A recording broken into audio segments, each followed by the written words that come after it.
everybody. We are going to get started with our new project. This is a personal significance still life that we are going to be doing. So we're going to be investigating the concept of expression through our own personal culture. So let's take a deeper look into what that means. Okay, so what we are going to be doing is we are going to be creating an artistic response or a work of art inspired by the world around us. We will be creating a work of art that is based off of something that is irreplaceable to us. What exactly does that mean? I know it kind of is tough to think about, okay, what is something that would be irreplaceable? So I try to give this analogy. Picture, and I know it sounds horrible, but it's just an analogy. Your house is on fire, and your family and your pets are safe, but you're allowed to save one item. What is that one item? So that usually helps you kind of figure out, what is super important to you. And, some people in the past have done, their dogs or their pets, and that's totally fine. But that's just to kind of help get you in the mindset of, okay, what is really, really important to me? Okay, so what we are going to be doing is we need to take at least 5 pictures of one item. So you only get to choose one thing. So maybe for you it's your video game console, or maybe it's a camera, or a soccer ball, or some cleats.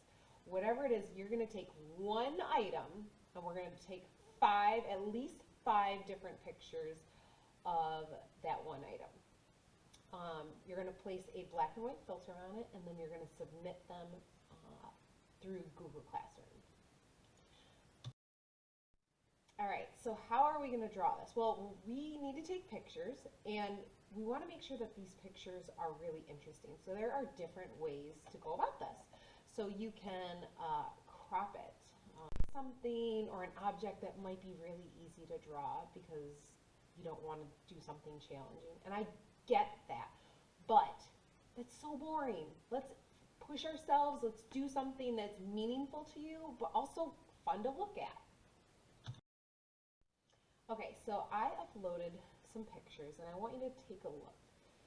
So here is a photo I took of my object, and I'm considering this a weak photo.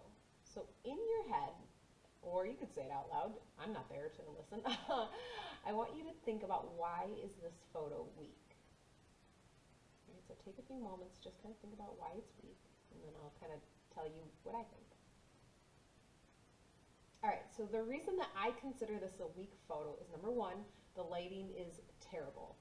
Number 2, you don't know exactly what you're looking at. I could be trying to take a picture of those paintbrushes or that little thing in the middle, the countertop. No one knows exactly what I am focusing in on. Also, I'm super far from the image. It's not easy to see. There's a lot of problems with this. Okay, so the reason that this one is a little bit better is the lighting's better. I can see it a little better. I know exactly what I'm looking at. It is at an angle, so that makes it a little bit more interesting. So this is the reason that the one to the right is a little bit better than the previous one.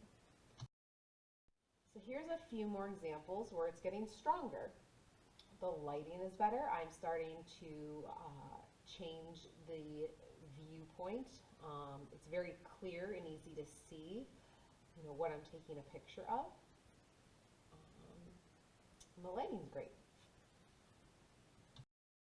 All right, so the reason that these 3 are the strongest are for a few reasons. Number 1, great lighting. Number 2, we can tell what we're looking at, or we're not confused at what we should be looking at. Number 3, we have things cropped. Number 4, I took specific pictures of different angles of my little sculpture here. So I zoomed in on his horn. The bottom photo, I'm zooming in and focusing on the eye.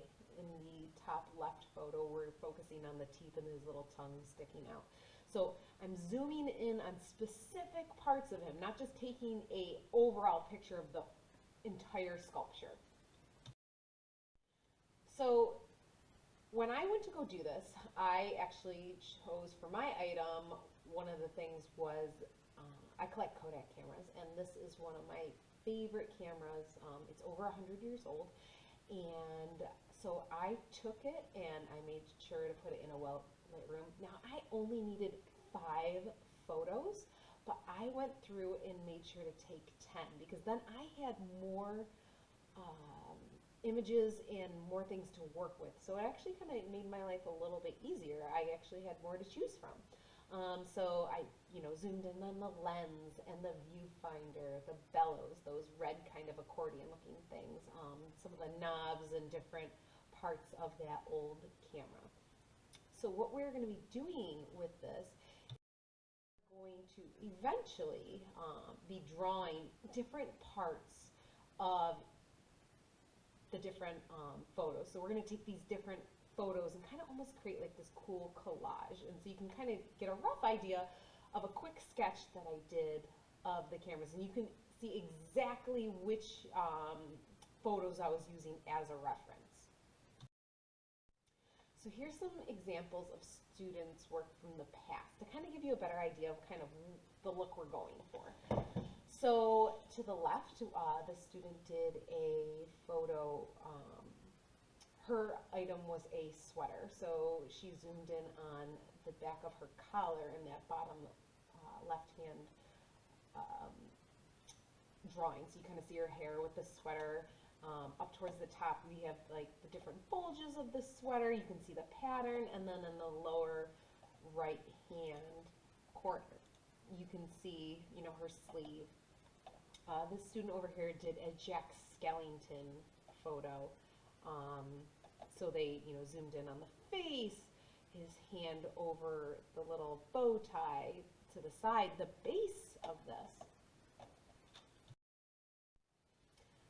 Here's a few different examples. These were both shoes. I don't know if I can't remember if the students loved their sneakers or if they just kept forgetting to take their photos and I made them do them of their shoes because it was in class.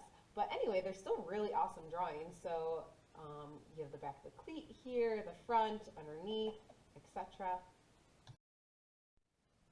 This one was a piano, so you've got the whole piano, but then you've got the keys zoomed up, and I don't remember what this background piece was, but that's okay. Again, shoes, Converse shoes, those are so fun. All right, so your task is you need to choose one item, only one. You need to take at least 5 different photos of that one item. You're going to put a black and white filter on it, and then you're going to upload them to Google Classroom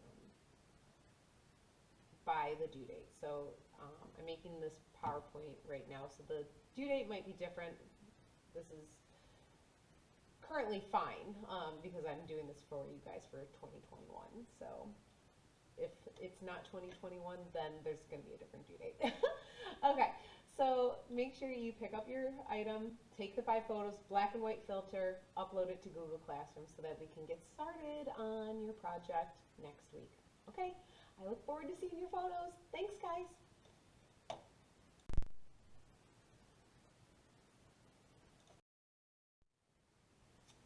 Oh, and here is how to upload your photos to Google Classroom. I kind of forgot about this.